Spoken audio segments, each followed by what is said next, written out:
The smell hit me first, yeast and butter mingling with something darker, richer.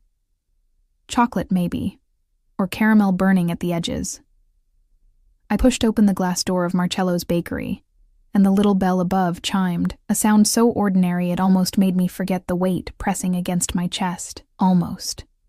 "Mama, look!" Danny's voice pierced through my fog, high and excited. His small hand tugged at mine, sticky from the lollipop the pharmacy clerk had given him 10 minutes ago. "They have the dinosaur cookies." I forced my lips into something resembling a smile, the kind I'd perfected over 6 years of pretending everything was fine. The bakery was warm, almost stifling after the bite of November wind outside. My coat, secondhand, the lining torn at the left shoulder, suddenly felt too thin and too heavy all at once. "We'll see, baby," I murmured, knowing we couldn't afford dinosaur cookies, knowing we were here for the day-old bread bin in the back corner, the one Mrs. Marcello saved for customers like me. Customers who counted pennies, customers who wore shame like a second skin. Danny pressed his face against the display case, leaving a small cloud of breath on the glass. He was 5 now, with my dark hair and his father's eyes, those storm-gray eyes that still haunted my dreams. I looked away quickly, focusing instead on the white tiles beneath my worn sneakers. One was cracked, a thin line running through it like a scar. The bakery wasn't crowded, a few tables scattered near the window, most empty. An elderly couple in the corner, sharing a croissant. A woman with a laptop, typing furiously. Normal. Safe. Ordinary. I didn't notice him at first. My attention was on Danny, on keeping him from touching everything, on calculating how many meals I could stretch from $10. The fluorescent case lights made everything look too bright, too exposed. I felt like an insect under a microscope. Visible, vulnerable, specimen. Then the air changed. It was subtle, like the moment before lightning strikes. The hairs on my arms stood up beneath my threadbare sweater. Someone was looking at me, not casual looking, the kind that burns through clothing and skin, straight to bone. I turned slowly, instinctively placing my body between Danny and whoever it was. The back corner booth. My heart stopped. He sat in shadow, deliberately positioned so the overhead light didn't reach him fully. But I could see enough. The sharp line of his jaw, the dark suit that probably cost more than 6 months of my rent. The way he held his espresso cup, still, controlled, like everything about him was a weapon waiting to be deployed. 6 years. 6 years since I'd run, pregnant and terrified, with nothing but a backpack and the clothes I wore. 6 years since I'd changed my name, my hair color, my entire existence. 6 years of looking over my shoulder, jumping at shadows, teaching myself to be invisible. And here he was, Dante Ferretti, my ex-husband, father of my child, one of the most dangerous men on the eastern seaboard. His eyes, those impossibly gray eyes that Danny had inherited, locked onto mine. I watched his hand tighten around the espresso cup, the only sign of emotion in an otherwise perfectly controlled face. Behind him, I could make out the shape of at least 2 men, his security. Of course. Dante never went anywhere alone. The rational part of my brain screamed at me to run. Grab Danny and run. But my legs had turned to water, my feet rooted to the cracked tile floor. "Mama?" Danny tugged my hand again, oblivious. "Can we get the bread?" "I'm hungry." Dante's eyes shifted, dropped, landed on Danny. I watched something flicker across his face. Confusion first, then recognition, then something else entirely, something that made my blood run cold and hot simultaneously. His lips parted slightly, and even from 15 feet away, I could see his chest rise with a sharp intake of breath. He'd seen the eyes, his eyes, staring back at him from a small face he'd never known existed. Time crystallized. The elderly couple kept eating, the laptop woman kept typing, Mrs. Marcello hummed behind the counter, arranging cannolis. The world continued spinning while mine shattered into 1,000 irreparable pieces. Dante stood. The movement was fluid, controlled, but I caught the slight tremor in his right hand before he clenched it into a fist. He was taller than I remembered, broader. The years had carved him into something harder, more dangerous. His dark hair was shorter now, styled with precision. A thin scar ran along his left cheekbone, new since I'd left. One of his security men moved forward, but Dante raised a hand. Stop. The gesture was minimal, but the man froze instantly, melting back into the shadows. Bella. My old name. The one I'd buried. His voice was exactly as I remembered. Low, rough, with that slight Italian accent that thickened when he was angry or aroused. I shoved that thought away, hard. Danny pressed closer to my leg, finally sensing something wrong, his small hand fisted in my coat. I think you have me confused with someone else, I said, and hated how my voice shook, how transparent the lie was. Dante took a step forward, then another. Each footfall deliberate, measured, a predator closing distance. Behind him, his men shifted. Too near the door now, I noticed. When had they moved? How had I missed them securing the exits? 6 years, Isabella, my real name. God, hearing it in his mouth felt like a brand. 6 years, and you give me that lie? He was close enough now that I could smell him.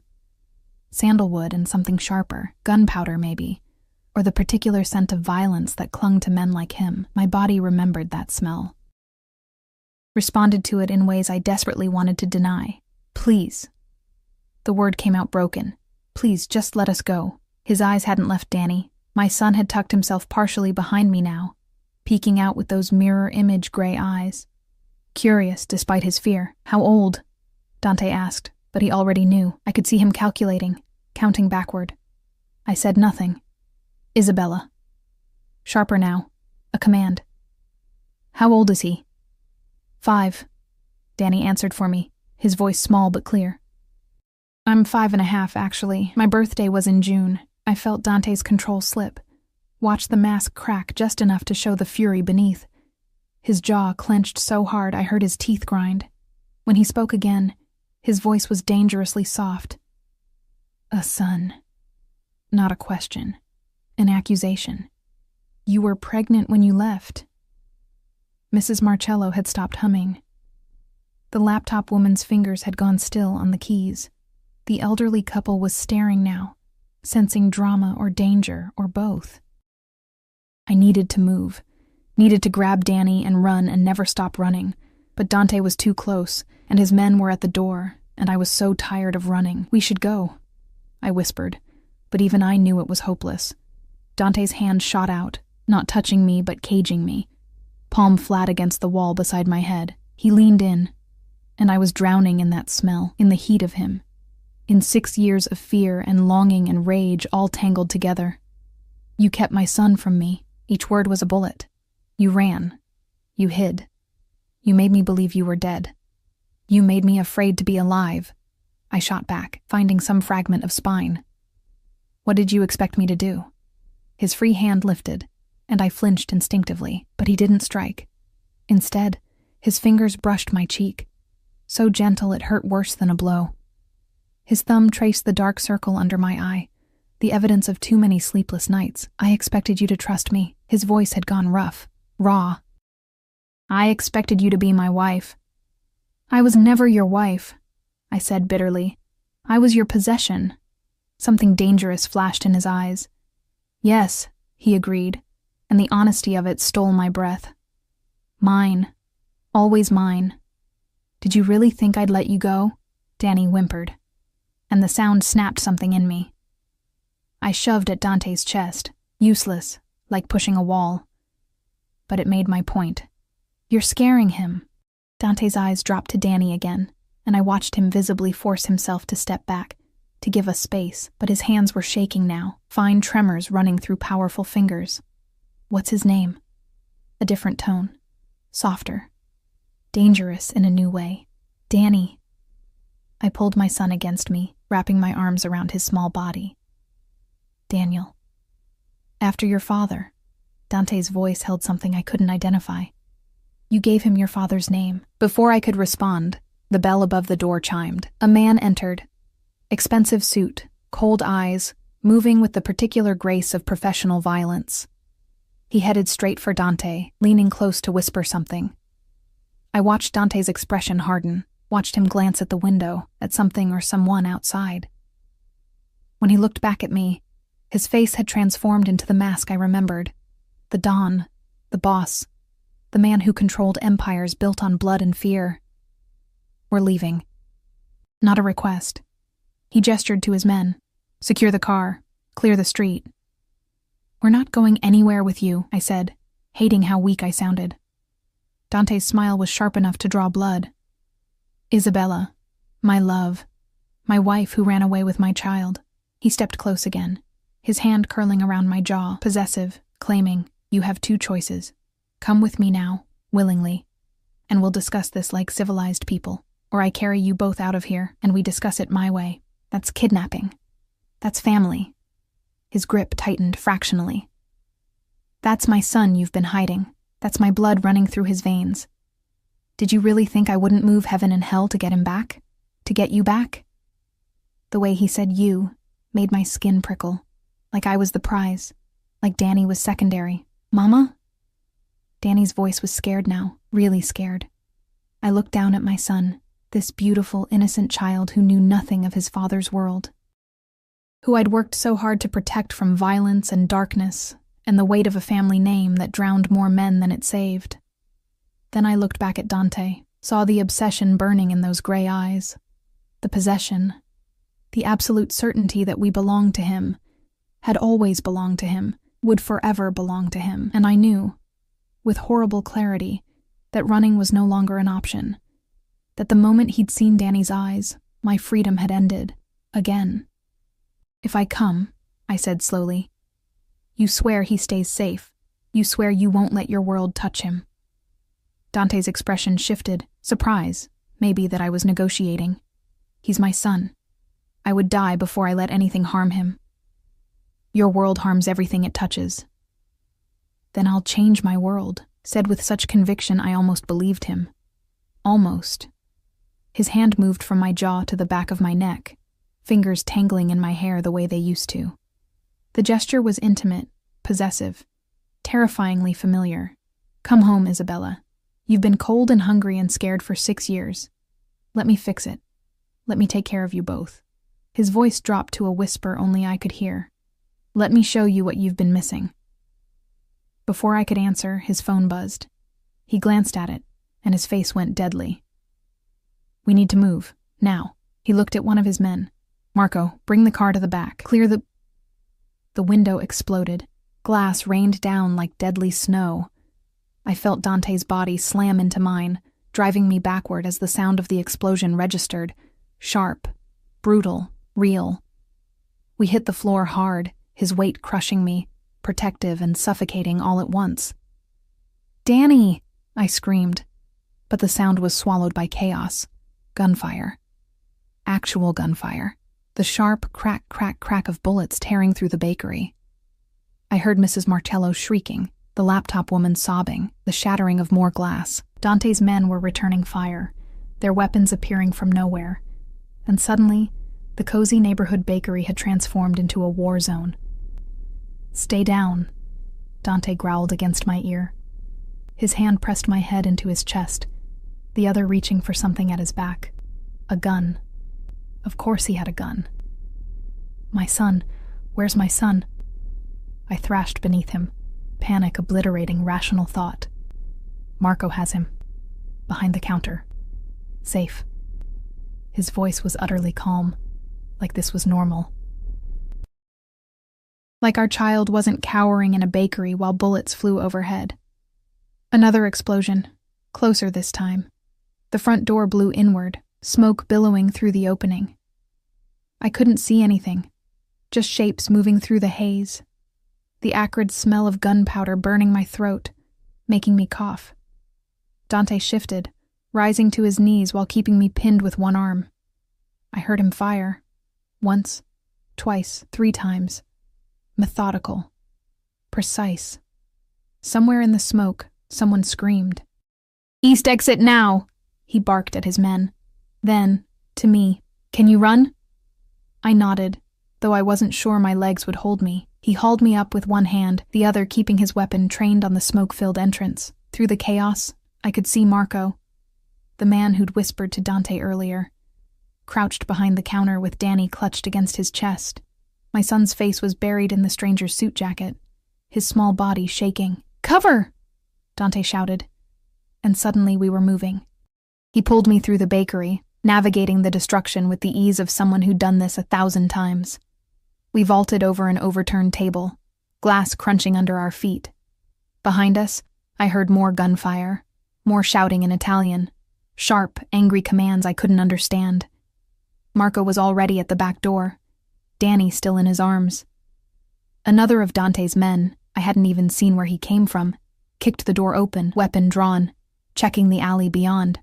Clear. We burst into the cold November afternoon. The alley was narrow, dingy, smelling of rotting garbage and motor oil. A black SUV sat running, back door already open. The windows were tinted so dark they looked like pools of oil. "Get in," Dante commanded, practically throwing me toward the vehicle. I scrambled inside, my hands shaking so violently I could barely grip the leather seat. Marco climbed in after me, and suddenly Danny was in my arms, solid, warm, alive. I buried my face in his hair, breathing him in, checking frantically for injuries. You're okay, baby, I've got you." "Mama, that was so loud."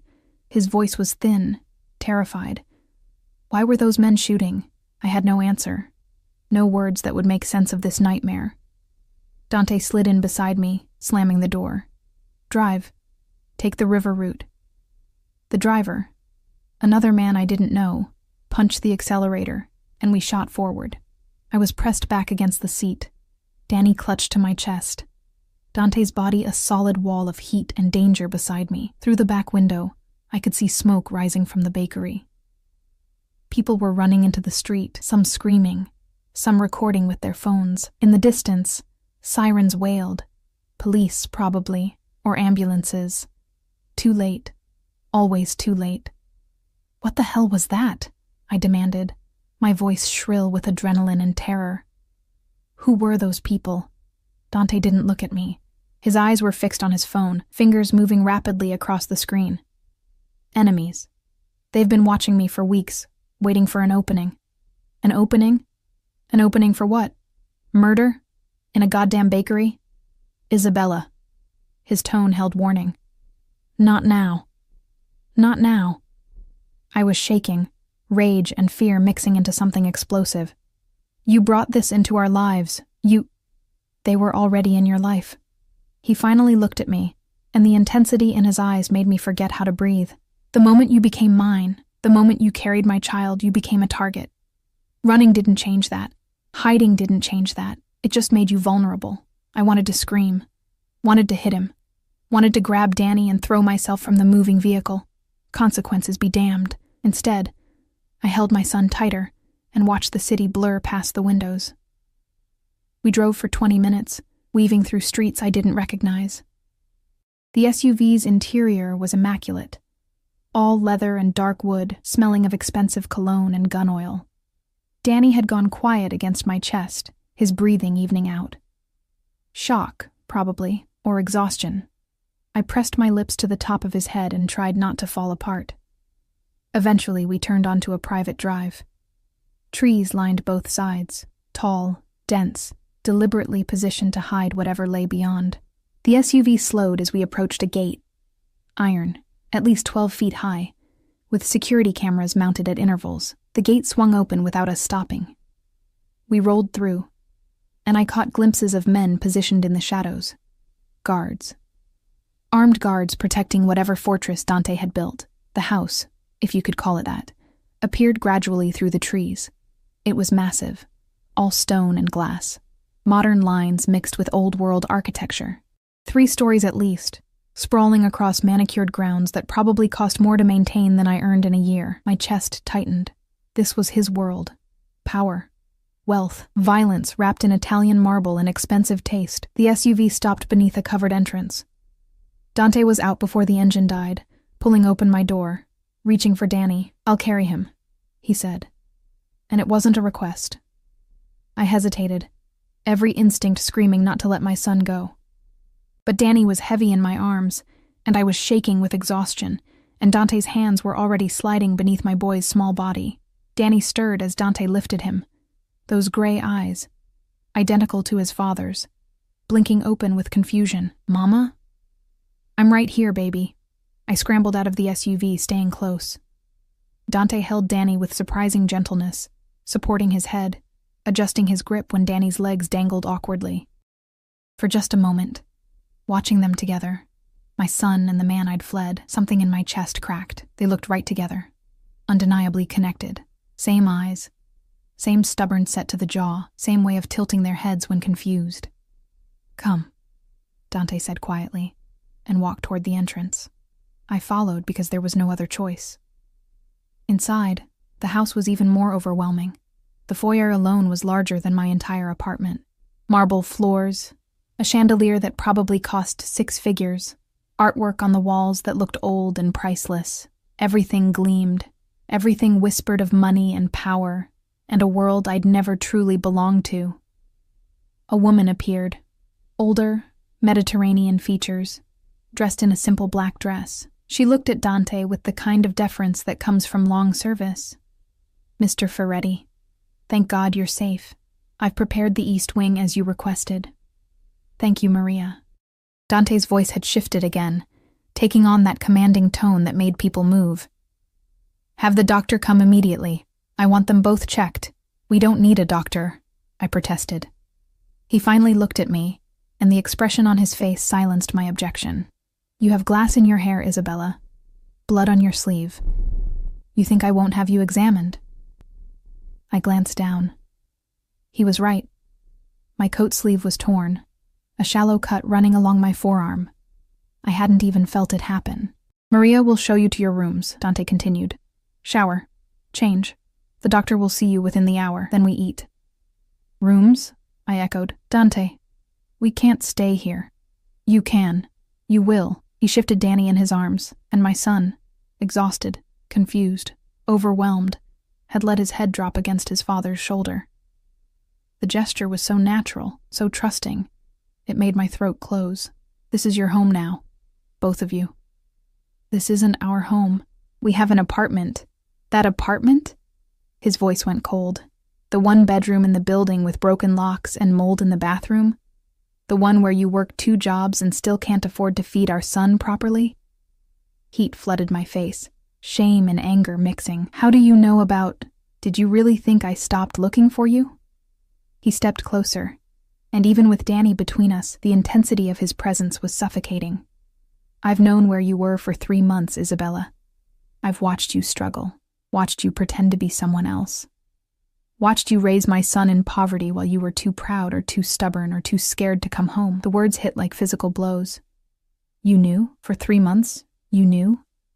I was waiting. His jaw clenched. Waiting for the right moment, waiting to understand why you ran, waiting to decide whether I'd drag you back or let you keep pretending. His eyes burned into mine. Then today happened, and my enemies made the decision for me. "Your enemies," I repeated bitterly. "Everything always comes back to your enemies. Your world, your violence. Yes, no shame, no apology. But now it's your world again too, and this time, I won't let you leave." Maria cleared her throat delicately. "Sir, the rooms?" Dante nodded, but his eyes never left mine. "Go with Maria, shower, eat, rest. Tonight after Danny's asleep we'll talk, really talk." "And Isabella?" He leaned in, his breath warm against my ear. "Don't try to run. I have men on every exit, cameras on every road. You're home now. You're mine again. Accept it." Then he turned and walked away, carrying our son up a grand staircase I hadn't even noticed. Danny's head stayed on his shoulder, small arms wrapped loosely around his father's neck. I stood frozen in that overwhelming foyer, Maria waiting patiently beside me, the weight of Dante's words pressing down like a physical force, mine again, as if I'd ever stopped being his. As if 6 years of freedom had been nothing but borrowed time, and now the debt had come due. "Mrs. Ferretti," Maria's voice was gentle, "shall we?" I didn't correct her. Didn't say I wasn't Mrs. Ferretti anymore. had stopped being her the moment I fled in the night with nothing but fear and determination. Instead, I nodded and followed her deeper into the beautiful prison Dante had built. For us, for his family, for the possession he'd never truly lost. The room Maria led me to was obscene in its luxury, floor-to-ceiling windows overlooking gardens that stretched endlessly, furniture that looked like it belonged in a museum, a bed large enough to sleep 5 people comfortably. The bathroom was all marble and gold fixtures, with a shower that had more jets than I could count. I stood in the center of it all, still wearing my torn coat, still shaking from adrenaline, and wanted to scream. Instead, I locked the door and turned on the shower as hot as it would go. The water scalded, turning my skin pink, but I welcomed the pain. It was real. Grounding. I scrubbed glass fragments from my hair, watched blood from the cut on my arm swirl down the drain, and tried not to think about how Dante had looked holding Danny, how right it had seemed, how terrified that made me. Clean clothes had been laid out on the bed when I emerged. Expensive, tailored to fit me perfectly. Of course they were. He'd been watching for 3 months. He knew my size. Probably knew everything about the life I'd built without him. The thought made my skin crawl. I dressed mechanically. Soft cashmere sweater, dark jeans that fit like they'd been made for me, underwear that was probably worth more than my weekly grocery budget. Everything was in my preferred colors, my style. More evidence of his surveillance, his obsession. A knock at the door made me jump. "Mrs. Ferretti? The doctor is here." I opened it to find Maria and an older man with kind eyes and a medical bag. He examined me efficiently, professional, declaring the cut on my arm superficial and my vital signs stable despite the shock. He gave me something for the shaking. A small pill I didn't take, palming it instead when he wasn't looking. "Your son is fine as well," he said as he packed his bag. "Strong boy. Mr. Ferretti is with him now." Of course he was. Probably filling Danny's head with stories, with promises, with the seductive pull of a father's love my son had never known. After the doctor left, Maria guided me through hallways that seemed to multiply, each one more opulent than the last. We passed rooms I couldn't begin to name. Libraries, sitting rooms, what looked like a private gym. Everything whispered of wealth so old and deep it had lost meaning. Finally, we reached another wing entirely. Maria opened a door, and I heard it immediately, Danny's laughter. My feet moved before my brain caught up. The room was clearly designed for a child, though it looked nothing like the cramped corner of our apartment where Danny slept. Here, there were toys I recognized from commercials, books stacked on custom shelves, a bed shaped like a race car. And in the middle of it all, Dante sat cross-legged on an expensive rug, helping Danny build something with blocks. "See, you put this one here," Dante was saying, his voice softer than I'd heard it in years. "Then the tower stays balanced. Like this?" Danny placed a block carefully, his tongue poking out in concentration, a habit that was pure me. "Exactly like that. You're good at this. Mama says I'm good at building. She says I can be an architect when I grow up." Something flickered across Dante's face. "Your mama is right. You can be anything you want." They hadn't noticed me yet. I stood in the doorway, watching this impossible scene. My son and his father, playing together like this was normal, like bullets hadn't been flying hours ago.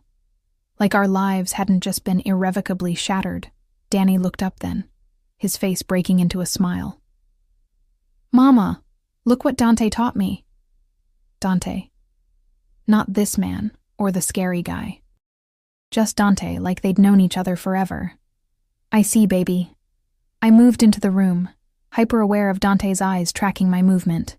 "That's a very tall tower. Dante says tomorrow he'll show me the garden. There's a pond with fish." Danny's excitement was genuine, uncomplicated. He had no idea what any of this meant. No idea we were trapped. "That sounds nice." I knelt beside them, needing to be close to my son. "Are you feeling okay? Earlier?" Danny's smile dimmed slightly. "The loud noises were scary, but Dante says it was just fireworks. People celebrating." My eyes snapped to Dante's. Fireworks. He'd lied to our son about gunfire, about an assassination attempt, about the violence that had nearly killed us all. Fireworks, I repeated flatly. Dante's expression was unreadable. Unexpected celebration. Nothing to worry about now. Danny, sweetheart, why don't you play with these toys for a minute? I need to talk to Dante. My son nodded, already distracted by a remote-controlled car he'd discovered. I stood, jerking my head toward the door. Dante rose with that fluid grace that reminded me he was dangerous, following me into the hallway. The moment the door closed, I rounded on him. Fireworks? You told him it was fireworks? What would you have me say? His voice was level, controlled. That his father's enemies tried to murder us in a bakery? That he'll never be safe because of who I am? He's 5 years old, Isabella. Exactly. He's 5, and you've already dragged him into your nightmare, our nightmare. He stepped closer, backing me against the wall. The moment you conceived him, he became part of this world, my blood, my legacy, my responsibility. He's not your legacy. He's a child. He's my son. The words were fierce, possessive. Mine. And I will protect him with my life, do you understand? Every man in this house would die before they let harm touch him. Can you say the same about that apartment? About your waitressing job where drunk men corner you by the bathroom? About walking home alone at night through streets I wouldn't let my enemies traverse? His words struck too close. There had been incidents.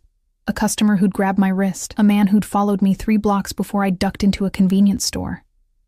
Small violences I'd accepted as the price of freedom. At least there I was free, I whispered. Free? He laughed. But there was no humor in it. You were barely surviving, working yourself to exhaustion, feeding our son pasta 3 nights a week because you couldn't afford more. That's not freedom, Isabella. That's suffering. And you chose it over me. I chose it over being your prisoner. You were never my prisoner. His hand came up, cupping my face with unexpected gentleness. You were my wife, my partner, the only person I trusted completely. Until I wasn't. The old wound opened fresh. Until I became just another possession you locked away. Pain flashed across his features. Is that what you think? That I didn't love you? I think you loved owning me. My voice cracked. There's a difference. He was silent for a long moment, his thumb tracing my cheekbone. When he spoke again, his voice was raw. After you left, I tore this city apart looking for you. I called in every favor, threatened every contact, put a price on information so high that men sold their own mothers for a chance at it. For 6 months, I barely slept, barely ate. I became a ghost of myself because you were gone. Dante, when I finally accepted you might be dead, something in me died too. I became harder, crueler. My enemies learned to fear me in new ways because I had nothing left to lose. His forehead pressed against mine. Then 3 months ago I saw you, walking out of that grocery store with Danny, laughing at something he'd said. And I felt alive again, whole again. Like I could finally breathe. Tears burned my eyes. You should have let me go. Never. The word was absolute. I would burn this entire world down before I let you go again. That's not love. That's obsession. Yes. He didn't even try to deny it. I'm obsessed with you. I was obsessed with you the moment I met you. Some waitress who spilled coffee on my suit and apologized with fire in her eyes instead of fear. I was obsessed when I married you. I'm obsessed now, and I will be obsessed until I stop breathing. His intensity was overwhelming, terrifying, and somewhere deep inside, thrilling in a way I desperately wanted to deny. This won't work, I said weakly. We can't go back. We're not going back. His hand slid to my waist, pulling me closer. We're starting over. But this time, you'll see what I should have shown you before. This time, I'll prove that I can give you everything. Safety, comfort, a father for our son. Everything except freedom to leave. That's the only thing I want. Liar. His lips brushed my ear. If that were true, you wouldn't be trembling right now. You wouldn't have that flush on your cheeks. You wouldn't remember what it was like between us. I did remember. God help me. I remembered everything. The passion that had consumed us both. The way he'd made me feel desired, protected, cherished. Right up until I'd felt suffocated instead. Danny needs stability. I tried, grasping for any argument. Not this chaos. Danny needs his father. He needs a home where he's safe, where his mother isn't exhausted, where he can have dinosaur cookies whenever he wants them. Dante pulled back just enough to meet my eyes. Stay. Give me a chance to prove I can be what you both need. And if I refuse? His smile was sad. Then I keep you here anyway, but I'd rather you chose us. A sound from Danny's room, something falling, followed by his little voice calling, "I'm okay," broke the tension. I moved to check on him, but Dante's hand on my arm stopped me. There's something else you need to know. His expression had shifted, becoming more guarded. The attack today wasn't random. They targeted me because of a shipment, weapons that went missing 3 months ago. The same weapons your friend Marco stole before he disappeared. My blood went cold. Marco didn't steal anything. Isabella. His voice was gentle but firm. Marco worked for me. He stole 50 military-grade weapons and sold them to my enemies. Then he vanished. His wife, your friend Sarah, came to me, begging for mercy, claiming she knew nothing. Sarah. Sweet, pregnant Sarah, who'd helped me find an apartment, who'd watched Danny when I worked double shifts, who'd disappeared 2 weeks ago without a word. Where is she? I demanded. What did you do to her? Nothing. I gave her money and told her to run. She was innocent. I could see that. But Marco. His jaw tightened. Marco betrayed me, and betrayal in my world has only one consequence. You killed him. I did what had to be done. No remorse. No apology. Just cold fact. I felt sick. Sarah had lost her husband. Her baby would grow up without a father. All because of this world, this violence that touched everything like acid. This is why I ran, I whispered. This is why I took Danny and never looked back. Because this is what you are, what you do. Yes. He didn't flinch from the accusation. This is what I am, and you knew that when you married me. The difference is, now I'm willing to shield you from it. Keep you separate. Let you and Danny live without seeing the darkness. We're already drowning in it. No. His grip tightened. You're protected by it. Every man who might have hurt you, every threat that might have touched our son, I eliminated them before you even knew they existed. That apartment you lived in, I bought the building. Your landlord worked for me. The grocery store, the pharmacy, even the school Danny was supposed to start next year. All mine, all watching, all keeping you safe while you played at independence. The revelation staggered me. Nothing had been real. My freedom, my choices, my life, all of it had been an illusion. A stage set Dante had constructed and controlled from the shadows. You're a monster. I breathed. Yes, he agreed simply. But I'm your monster, and I'm done letting you pretend otherwise. He kissed me then. Hard, possessive, claiming. And I hated myself for the way my body responded, for the way 6 years of absence melted away under the familiar heat of his mouth. When he pulled back, we were both breathing hard. Dinner is in an hour, he said, voice rough. Wear the blue dress in your closet. We're eating as a family tonight. Then he was gone, leaving me shaking in the hallway, my lips still burning from his kiss, my world completely shattered and rebuilt in his image. A family. As if we'd ever been anything but a collision of obsession and fear. As if I had any choice but to play my part in the beautiful, terrible life he'd designed for us. The blue dress fit perfectly. Of course it did. Dante had probably measured me in my sleep during one of his surveillance sessions. The thought should have terrified me. It did terrify me, but there was also something darkly intimate about it. He'd been watching, waiting, planning this reunion while I'd been oblivious, thinking I was free. I found them in the dining room, a space so grand it made me feel like an imposter. Crystal chandeliers cast warm light over a table that could seat 20, though only 3 places were set. At the far end, near windows overlooking gardens now lit by subtle landscape lighting, Dante sat with Danny beside him. My son was laughing at something, his face animated in a way I hadn't seen in months. He looked happy, comfortable, like he belonged in this world of marble and money. It broke something inside me. Mama! Danny spotted me, waving enthusiastically. Come see? There's 5 forks. Dante says each one is for different food. That's wonderful, baby. I moved toward them, hyper-aware of Dante's eyes tracking every step. He'd changed too.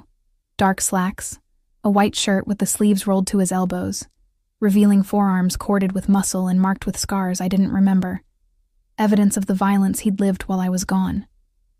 He stood as I approached, that old-world courtesy that had charmed me once, pulled out my chair, the one beside Danny, across from him. Close enough to touch if he reached across the table. Close enough that I couldn't escape his presence. "You look beautiful," he said quietly, and the sincerity in his voice made my throat tight. "Thank you." I sat, smoothing the dress over my knees. Danny immediately grabbed my hand, chattering about the fish in the pond, the toys in his room, how Dante had promised to teach him to play chess tomorrow. Like we'd be here tomorrow. Like this was our life now. Maria and another woman I didn't know brought food, course after course of Italian delicacies that smelled divine. Homemade pasta with sauce that probably took hours. Fresh bread that melted on the tongue. Vegetables roasted in herbs I couldn't name. And for Danny, chicken tenders shaped like dinosaurs. My son's eyes went wide. "You remembered." Dante smiled, genuinely smiled, and the transformation was startling. "Of course I remembered. You mentioned them earlier. These are way better than the ones at the bakery." Danny bit into one enthusiastically. "Mama, try one." I took a small bite of the dinosaur tender, and it was delicious. Nothing like the frozen ones I bought at the discount store. Everything here was better, richer, more, a constant reminder of what I couldn't provide. "How long have you been planning this?" I asked Dante, keeping my voice low so Danny wouldn't notice the edge. "The clothes, the room, the food. How long?" He took a sip of wine, deep red, probably older than me. 3 months, since the day I found you." "And the attack today? Was that planned too? Some elaborate scheme to force me back?" His expression darkened. "No, that was real. My enemies are circling Isabella. They sense weakness. They know I've been distracted. Distracted by stalking your ex-wife. Distracted by ensuring the safety of my family." He set down his glass with controlled precision. "There's a difference." Danny was oblivious to the tension, working through his dinosaurs with 5-year-old determination. I watched him, this beautiful child who'd been my entire world, and felt it shifting beneath me, felt Dante inserting himself into every corner of our lives. "Tell me about the past 6 years," Dante said suddenly. "I want to know everything." "Why?" "You already know. You've been watching. I know facts. I don't know how you felt, what you thought.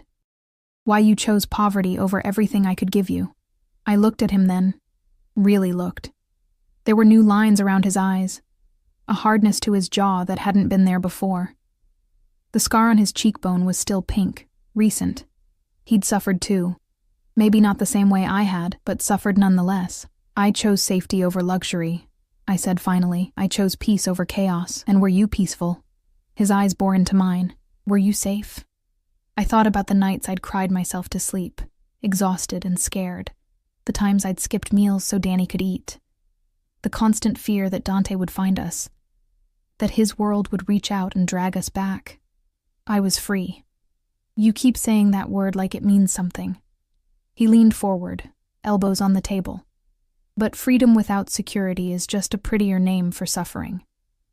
And security without freedom is just a prettier name for a cage. Then I'll build you a cage so beautiful you'll forget it's a prison." The words hung between us, terrible and honest. Danny had finished eating, his attention now on the garden outside. "Can I go see the fish, please?" Dante nodded. "Marco will take you. Stay where he can see you." As if summoned, Marco appeared. The same man who'd protected Danny in the bakery. He offered my son his hand, and Danny took it without hesitation, already halfway to trusting these strangers who'd invaded our lives. I watched them go, feeling Dante's presence intensify now that we were alone. "He likes you," I said bitterly. "You've been here one day, and he already likes you. He's my son. Of course he likes me. No arrogance, just simple fact. Blood recognizes blood. Blood doesn't make you a father. No, but I intend to earn that title." He stood, moving around the table until he was beside me. Close. Too close. Let me tell you what the past 6 years have been like for me, Isabella. Since you're so curious about my suffering. I wanted to move away, but pride kept me still. The first month I was feral. I hurt people. Good people. Because I needed someone to blame. I turned this city inside out looking for clues. When I found nothing, I assumed the worst. That you were dead. That someone had taken you to hurt me. His hand came to rest on the back of my chair, caging me without touching. Month 6, I held your memorial. Spoke words I didn't believe because some part of me knew you were alive. I could feel it. But I went through the motions because everyone expected me to move on. Dante. Year 2, I became someone I didn't recognize. Colder, more ruthless. My enemies started calling me Il Fantasma, the ghost, because I moved through their ranks like death itself. I eliminated threats with efficiency that would have horrified the man you married. His voice had gone rough, heavy with memory. Year 4, I started seeing you everywhere. In crowds, in cars passing by. I'd chase these ghosts, these women who look nothing like you, because I was losing my mind. My associates staged an intervention, told me I needed to let you go. I broke 3 of their ribs and continued searching. I closed my eyes, not wanting to hear this, not wanting to feel sympathy for the man who'd trapped me. Then 3 months ago, I saw him first. Danny, walking out of that grocery store with dinosaur fruit snacks. And I knew. I knew before I even saw your face. That was my blood. My son. And you'd kept him from me. His hand moved to my chin, tilting my face up, forcing me to meet his eyes. I wanted to rage, to drag you both back immediately, to punish you for every day I'd missed, every milestone I wasn't there for. But I waited. Watched. Tried to understand why you'd run. And do you know what I realized? I couldn't speak. Could barely breathe. I realized I'd never actually asked you to stay. I'd assumed your compliance, assumed your love. I'd given you luxury and protection, but never partnership, never choice. I'd made you my wife without ever asking if you wanted to be. Tears blurred my vision. You're doing the same thing now. You haven't asked. You've just taken. Because this time, I can't risk you saying no. His thumb wiped away a tear that had escaped. This time, the stakes are too high. Danny needs both his parents. And I need you. I've always needed you. More than I need air. That's not love, Dante. That's desperation. It's both. He pulled me to my feet, and suddenly we were chest to chest, his heart pounding against mine. I'm desperately, obsessively, irrevocably in love with you. I have been since you spilled that coffee. And yes, I'm possessive. Yes, I'm controlling. Yes, I'm probably too damaged to love you the way normal men do. But I'm trying. I'm trying to be better. For you. For him.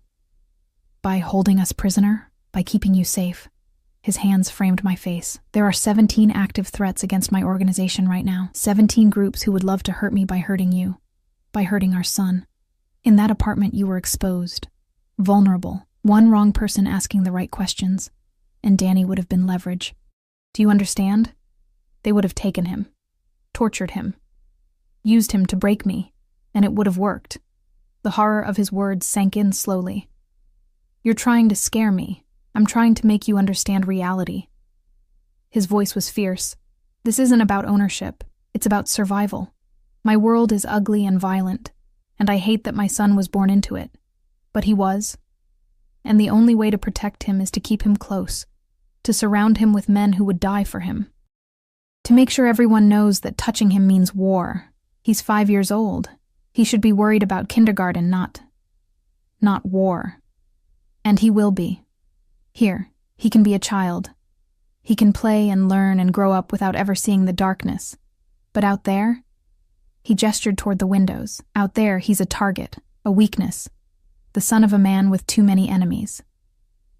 I wanted to argue, wanted to find holes in his logic. But deep down, I knew he was right. The attack at the bakery proved it. They'd found us. They'd tried to kill us. And if Dante hadn't been there, I hate this, I whispered. I hate that you're right. I know. He pressed his forehead to mine. I hate it too. But this is the world I built, and now we all have to live in it. Through the windows, I could see Danny crouched by the pond, Marco standing guard nearby. My son was pointing at something in the water, his mouth moving in excited chatter. He looked safe, happy, protected. Everything I'd tried so hard to give him, and failed. If I stay, I said slowly, things have to change. I'm not the girl who married you. I won't be locked away like some treasure you've collected. I don't want you locked away. His hand slid down to my waist. I want you beside me, my partner, my equal. Equal? I almost laughed. How can I be your equal when you control everything? Then tell me what you need. What would make this bearable? I pulled back, looking at him. This dangerous, obsessive man who'd destroyed my peace and rebuilt it in his image. I need to know Danny will grow up with choices, that he won't be forced into your world. Done, he chooses his own path. I need to be able to work, to have purpose beyond being your wife. He hesitated, and I saw the struggle. The possessive need to keep me close warring with his desire to give me what I'd asked for. Working in the city is too dangerous, he said finally. But I have legitimate businesses, restaurants, real estate, imports. You could manage any of them, build something of your own. It wasn't freedom, but it was more than I'd expected, and I need you to promise that if I truly can't bear this, if it becomes too much, you'll let me go. His expression shuddered. No. Dante? No, Isabella. His voice was absolute. I'll give you anything else, anything in my power, but I will never let you leave again. That's the one thing I can't promise. Honesty, at least. Brutal and unwavering. Then this isn't a negotiation. It's surrender. It's survival. He kissed me then, softer than before. For all of us. And maybe, if I'm very lucky, eventually it will be more. Outside, Danny's laughter carried through the glass. Pure, innocent, unaware of the bargains being struck in his name. And I realized with terrible clarity that I'd already made my choice. Not for love, not for freedom, but for him. For the safety only Dante's world could provide. I was home, in the beautiful, terrible prison I'd never truly escaped. And this time, I wouldn't run. The weeks that followed felt like learning to breathe underwater, necessary, unnatural, and occasionally suffocating. Dante kept his promises, at least the ones he'd made. Danny started at a private school 10 minutes away, driven each morning by Marco and 2 other guards in an armored SUV that looked civilian enough not to scare the other children. My son adapted with the resilience of childhood, making friends, bringing home artwork that got displayed on the refrigerator in our enormous kitchen like we were any normal family. We weren't normal. We would never be normal, but we pretended, and the pretending became almost real. I took over management of Dante's restaurant portfolio, 3 upscale establishments that required oversight, staffing decisions, menu consultations, real work, meaningful work, the kind that made me feel less like a possession and more like a person.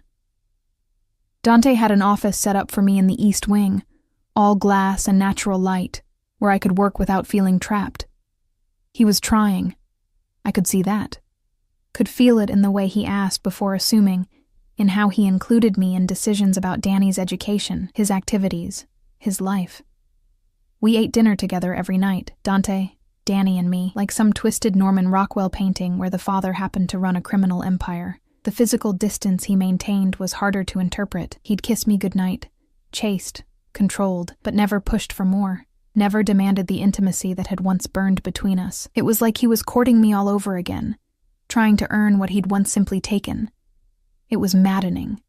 And somewhere in the 3rd week, I realized I missed him, missed us.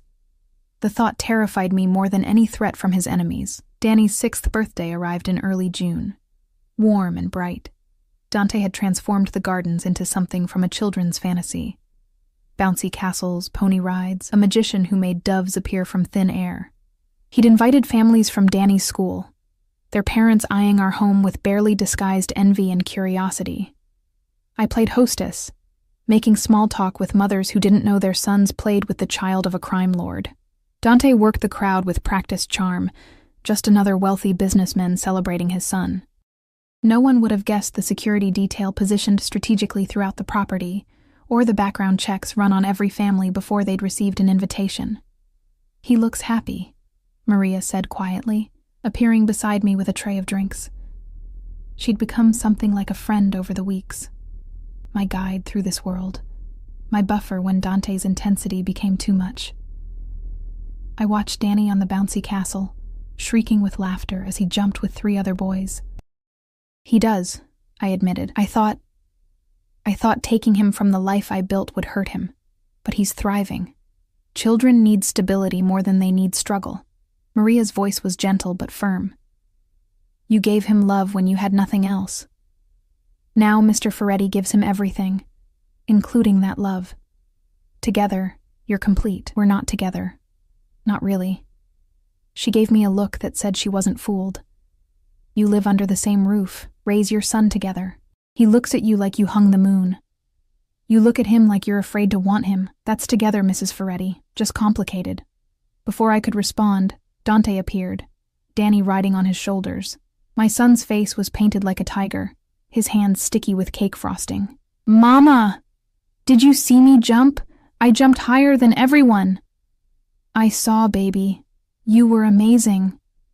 I reached up to wipe frosting from his chin, and my hand brushed Dante's cheek. The contact was electric, his eyes darkening as they met mine. "Can I go play more?" Danny asked. "Please?" "Stay where Marco can see you," Dante said, lowering him to the ground. Danny took off running, and we were left standing close, the party swirling around us. "Thank you," I said quietly. "For this. For making his day special. He's my son. I'd give him the world." His hand found the small of my back, familiar and possessive. "I'd give you both the world. You already have." Something shifted in his expression. Have I? Or have I just built a prettier cage? The honesty startled me. "I don't know anymore. The lines are blurry.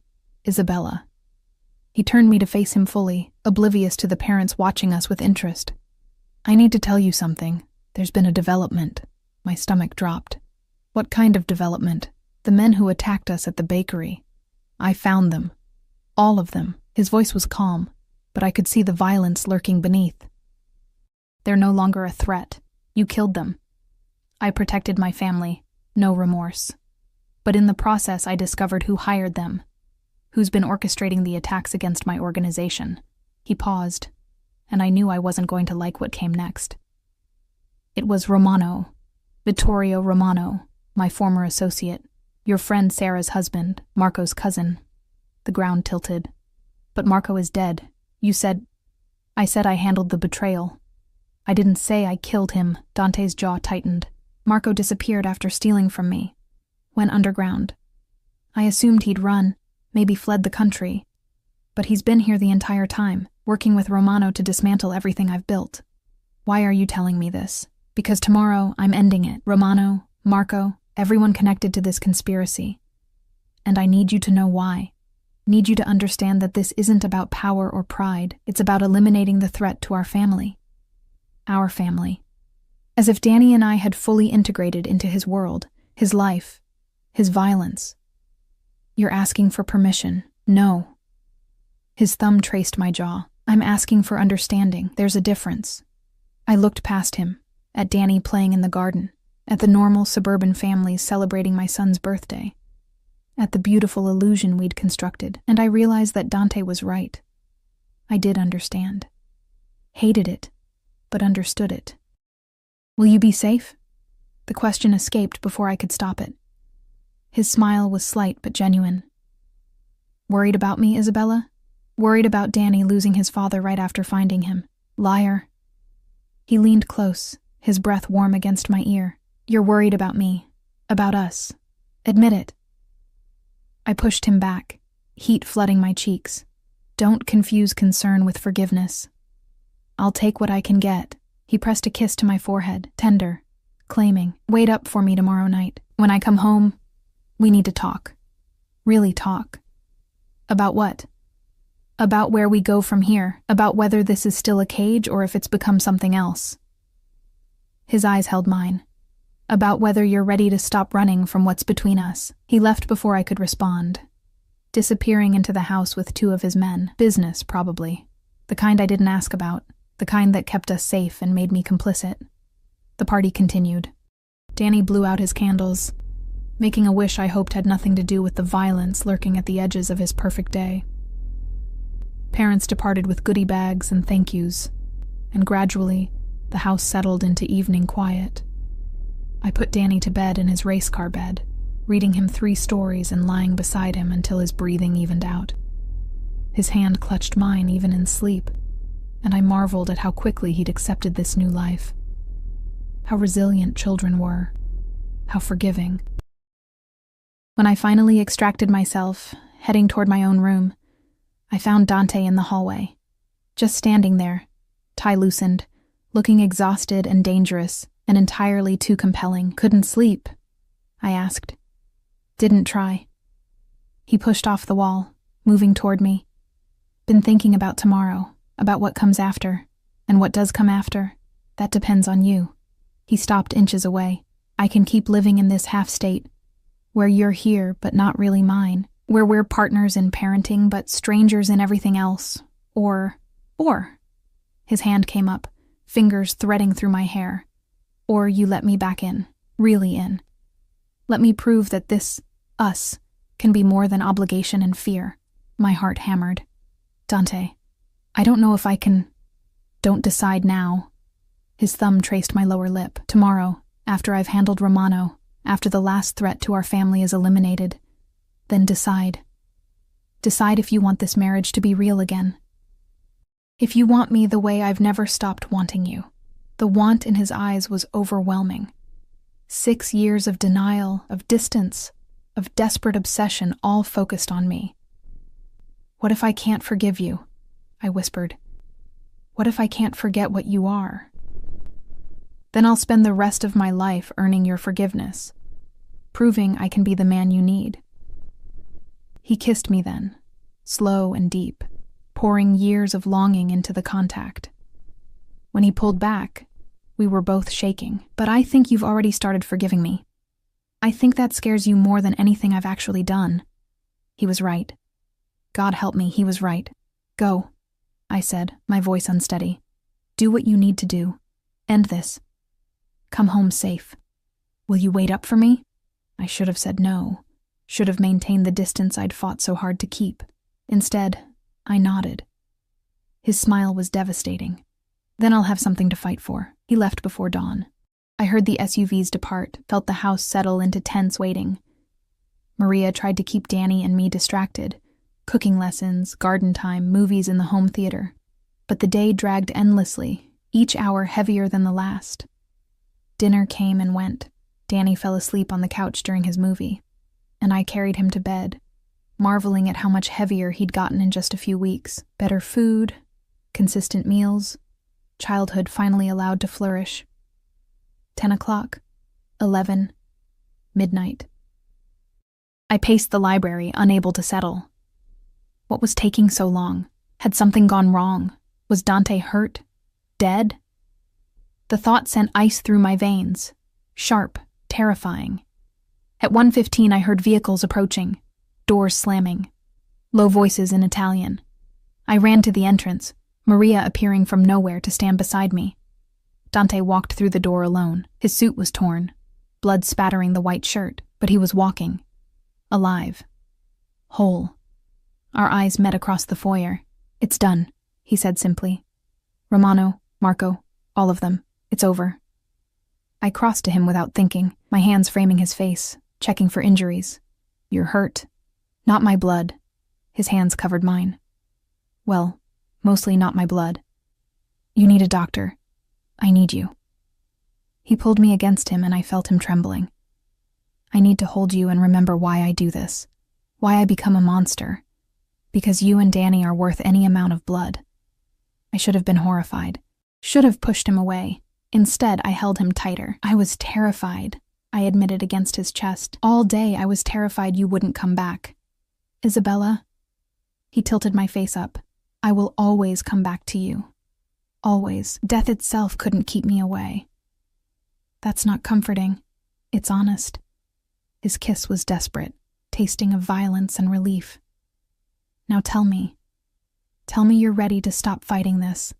Stop pretending you don't feel it too. I looked at him. This dangerous, obsessive, impossibly complicated man who'd destroyed my peace and rebuilt it stronger. Who'd given our son everything I couldn't. Who looked at me like I was his salvation and his damnation wrapped together. I'm terrified, I whispered, of wanting you, of loving you again, of what that makes me. It makes you mine. His forehead pressed to mine, as I've always been yours. Say yes, Isabella. Say you'll stop running. Say you'll let this be real. Outside, dawn was breaking over the gardens. A new day. A new beginning.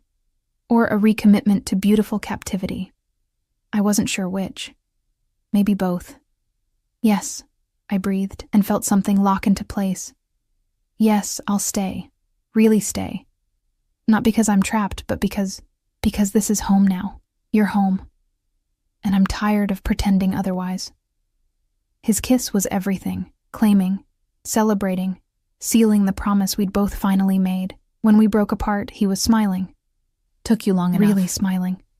Shut up and kiss me again, he did. And for the first time in 6 years, I kissed him back without reservation, without fear.